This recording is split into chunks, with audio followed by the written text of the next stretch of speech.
Hello, hello. It's a teacher work day, so I got some time on my lunch. I went for a little run, and now I'm going to do Leviticus 18. This is one that could get me in trouble because it's sexual morality laws. If you hear kids scream in the background, the kids' daycare that the school runs is playing in my gym down in front of my office here, so you might hear some kids having fun. Now, let's get into it. It's gonna be hard for me not to laugh at these. If that offends anyone, I'm surprised that you found this channel, I guess, and I apologize for offending you, but some of this is kind of funny to me. The Lord said to Moses, "Speak to the Israelites and say to them, I am the Lord your God. You must not do as they do in Egypt." Remember, they're leaving Egypt. They've been there for 400 years. They've adopted a lot of their ways, where you used to live, and you must not do as they do in the land of Canaan, where I am bringing you. Do not follow their practices. I mean, this is the story of the Bible, is they keep going away from the ways of God to follow these vain pursuits. Vain in that the gods are empty, they're not real gods, and vain in that it's self-serving. You must obey my laws and be careful to follow my decrees. I am the Lord your God. Keep my decrees and laws, for the person who obeys them will live by them. I am the Lord. No one is to approach any close relative to have sexual relations. I am the Lord. Do not dishonor your father by having sexual relations with your mother. She is your mother. Do not have relations with her. Now, there's the theory that that's what Ham did. I've read so much in Genesis about that whole Ham and the curse of Canaan. Why was Canaan cursed? Blah, blah, blah. But anyway, I know a lot of people, especially the conspiracy bears, they're well aware of that. She's your mother. Do not have sexual relations with her. Yeah. Do not have sexual relations with your father's wife. That would dishonor your father. Do not have sexual relations with your sister, either your father's daughter or your mother's daughter, whether she was born in the same home or elsewhere. You know, that's the big thing. In my more heathenistic days years ago, my buddies and I would joke around how come all the pornography is like step-sibling stuff now? It's like, this is gross. I know, but this isn't necessarily for kids. We used to joke around like, what happened to just nurses and big booties and stuff? Obviously, thank the Lord through His help, I moved away from that part of my life. But it's funny to think about how much it's being pushed now. I guess funny may not be the right word, but you gotta laugh at these things. It's clear right here. It doesn't matter if it's born in your house or not. Do not have sexual relations with these people. It's dishonoring your parents is what it's doing. Do not have sexual relations with your son's daughter or your daughter's daughter. That would dishonor you. Do not have sexual relations with the daughter of your father's wife, born to your father. She is your sister. Do not have sexual relations with your father's sister. She is your father's close relative. Do not have sexual relations with your mother's sister, because she is your mother's close relative. Do not dishonor your father's brother by approaching his wife to have sexual relations. She is your aunt. So, a few things. We know the genetics of inbreeding is not healthy. Anybody who's raised animals knows this. Anyone who studies like the royal lines and what happens to them when they try to do it. Usually, though, it's not until the third or fourth generation down that the real negative stuff starts showing up. But so we have both close relations, but then we also have things that just dishonor. Like, your brother's wife, you're not related to her, but that's obviously dishonoring your brother. Do not have relations with your father's brother's wife. All this stuff, it's dishonoring you and it's dishonoring them. And we know, like any daytime drama, what are they called? Soap operas. I grew up without cable or satellite, so when I was sick, those were the things on. Everyone knows how this is like what's in every romantic novel, these weird relationships, but it causes so much drama. It really does. Just look at Jacob and the sister wives that he had, and how much turmoil it caused between these two loving sisters, and then their children had rivalry between each other based on who their mother was. It causes so much upheaval that's unnecessary, and that's what it means by dishonoring them. Do not have sexual relations with your daughter-in-law. She is your son's wife. Do not have relations with her. Do not have sexual relations with your brother's wife. That would dishonor your brother. Do not have sexual relations with both a woman and her daughter. I mean, how many perverts in my generation have fantasized about that? right? Oh yeah. It's like we're being told what we should fantasize about, instead of just coming up with our own fantasies. Because I remember when I was young and I'd seen naked pictures of women, but I'd never like seen sex stuff really. And I had my own like fantasies, and they were so much more innocent. It wasn't until I started being exposed to harder stuff that my fantasies became harder. And now, I'm kind of going back a little bit, thank goodness. Not that I ever got weird with it, but you know what I'm saying. Do not take your wife's sister as a rival. Oh, here, I skipped one. Do not have sexual relations do not have sexual relations with either her son's daughter or her daughter's daughter. They are her close relatives. That is wickedness. So if you're having sex with a woman, don't have sex with any of her family either. Do not take your wife's sister as a rival wife, this is Jacob, and have sexual relations with her while your wife is living.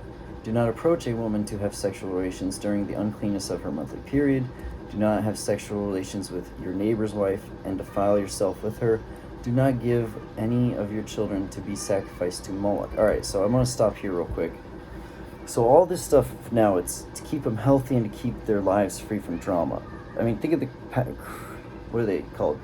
Crimes of passion that would have happened if this stuff is occurring. And I'm sure this was going on in Egypt and Canaan and all this stuff.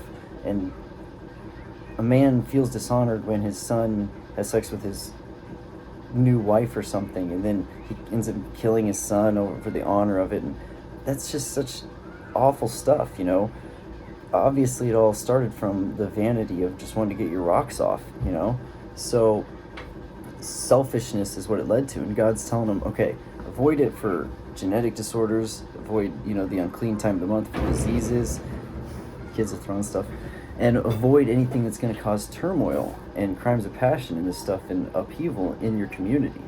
Now we're getting to Moloch.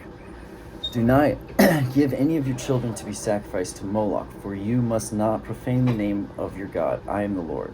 Now, if you're aware of it, Moloch was the bull god, I think, and he's also associated with owls, I believe. He was your firstborn, you sacrificed to him. He was a fertility god, so that's how you get the crops in, more children and more livestock as you sacrifice your child. Pretty gruesome, but some say that we're still doing that with abortion. I'm not necessarily one of those people that says that's what abortion's about, but we all know abortion is pretty evil, so it wouldn't surprise me. Okay. Do not have sexual relations with a man as one does with a woman. That is detestable. It is indeed. I'm sorry to say, there's no real way around this. You can look up and I did it beforehand, there's all these articles you can find of people saying that the Bible doesn't condemn homosexuality. And it's like, well, it does. It clearly does. Does that mean that we should hate homosexuals? Obviously not. Clearly, that's not what that's saying. It's the act of sodomy. It's a defiling of God. It doesn't create life. It creates pain.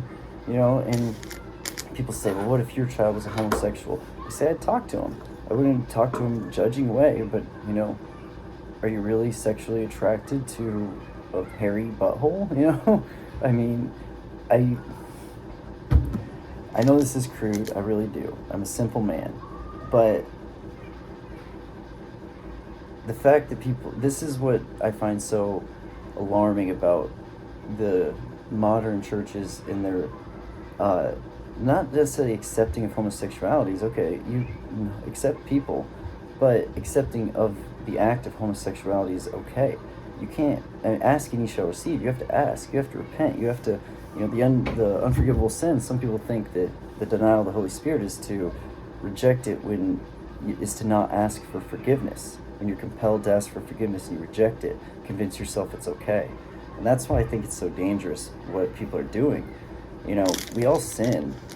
You may have watched porn and you've gone away from it and you fall back into it and you're struggling with it, but it's wrong. You ask for forgiveness and you're trying to get better and you want to get better. God knows your heart. And the same can be true for homosexuality. It's a fetish, just like anything else. I'm sure I'm offending so many people if I got more than 17 viewers, and I certainly don't mean to. But the truth of the matter is, does lead to a sad lifestyle for many, and that's just the truth. And God wanted you to avoid that type of lifestyle.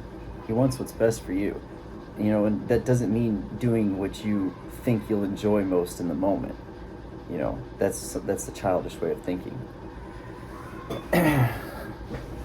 Do not have sexual relations with an animal and defile yourself with it. That seems obvious. A woman, apparently that's what they say the fallen angels were doing, though.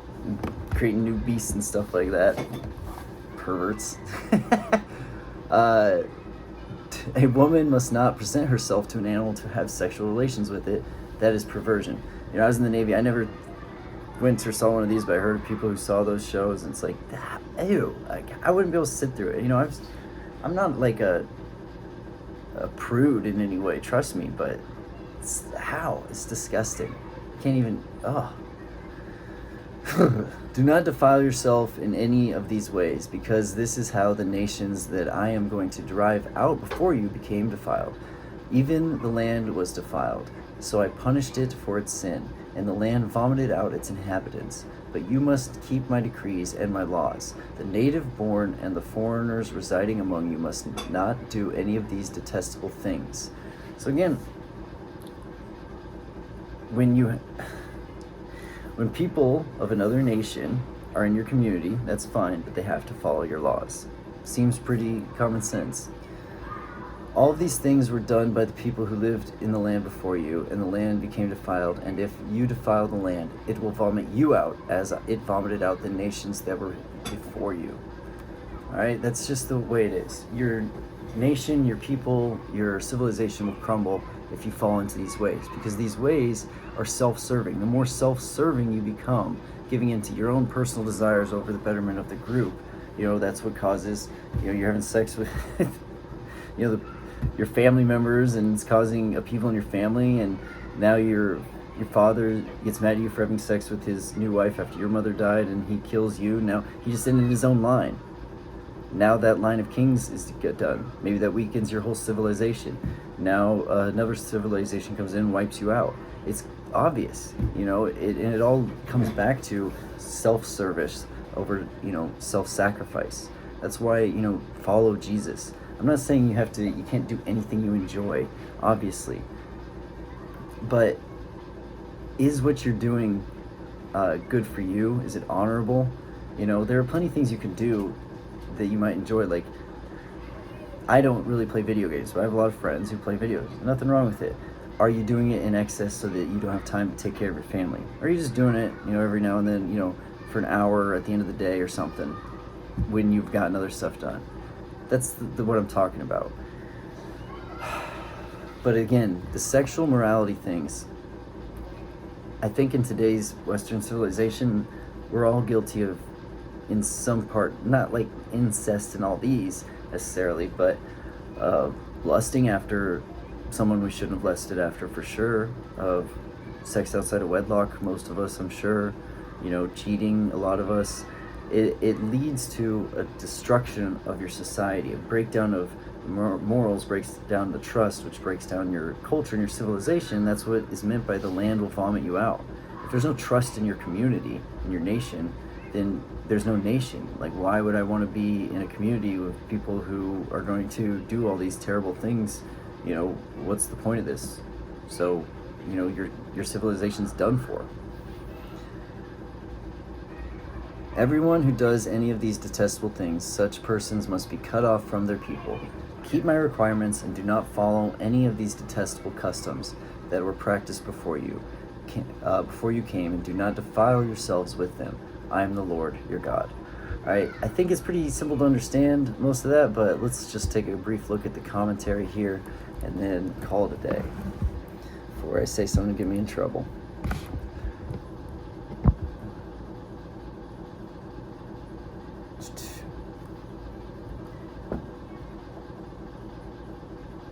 Okay, so this is where it just talked about, don't do the things that you did that were done in Egypt and are being done in Canaan. It says the Persians, for example, encouraged marital unions with mothers, daughters, and sisters on the ground that such relations had special merit in the eyes of gods. Yeah, it would. See, aren't like false gods and demons just trolls? Doesn't it seem like trolling? Like, yeah, marry your sister. Yeah. It just seems like Beavis and Butthead style trolling. In many ways, the modern Western world is moving further and further from biblical guided sexual morality. Yeah, I talked about that. Yet every person has some sense of right and wrong when it comes to sexual matters. Yeah, that's what causes the turmoil and the drama, because you can feel that it's wrong.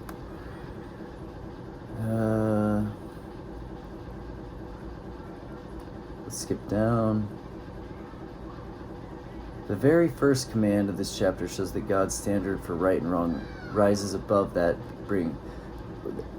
what brings physical pleasure in sexual act. Speaking from a purely physical perspective, the physical pleasure from a sexual act with someone near of kin is not any different than the pleasure received from a sexual act with someone else. But God never intended that the pursuit of physical pleasure be the highest pursuit and good of the sexual act. That's important. I mean, it's obvious, but I never really heard it said like that. Obviously, it's creating life.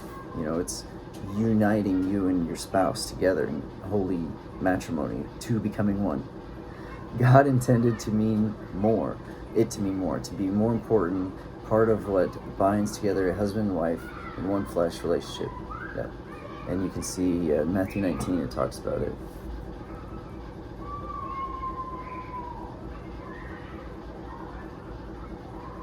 Yeah, right here it says, a nation cannot exist if the family unit is not well defined, for the family is the foundation of society. Yep. So this is where the whole, did Ham have sex with Noah's wife and his mother? It says, to uncover his nakedness was the phrase used in a lot of these. This phrase is a polite way of speak of sexual activity. The emphasis is not so much on nudity, but on sexual activity. However, the term to uncover nakedness is broad enough to include the idea of inappropriate activity. And that's the same one used when Ham uncovered his father's nakedness.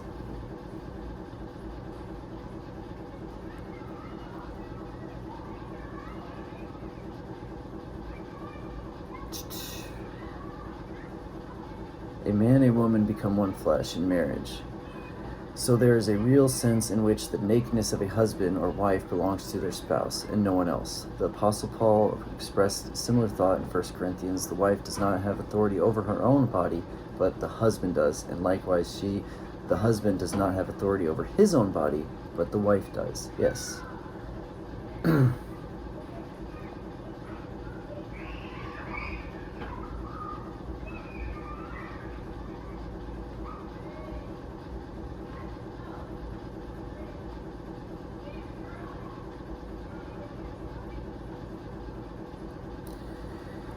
Alright, so this is the famous one, Leviticus 18:22. You shall not lie with a man as one lies with a woman.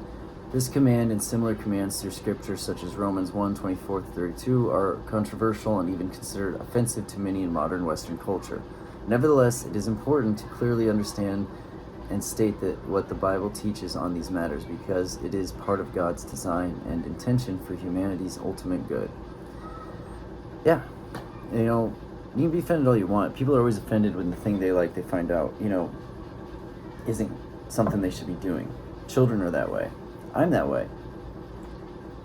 You don't want to, I didn't want to admit that, when I was 19, 20, 22, that watching porn was that bad. I was a good guy, right? I didn't want to admit that. It clearly is. You don't want to admit that the thing you enjoy doing or the thing you have been doing that gave you pleasure is something you shouldn't be doing. But that doesn't change the fact that it is. So offended or not, the Bible is there to offend. And, Jesus said he brought the sword, sword of truth. Truth divides. Brother against brother, father against son. That's what's going to happen, because you either accept the truth or you don't. And that separates people, because you're basically now living in two separate realities in a way. Anyway, hopefully you guys are having a wonderful morning, afternoon, evening, or good night. God bless.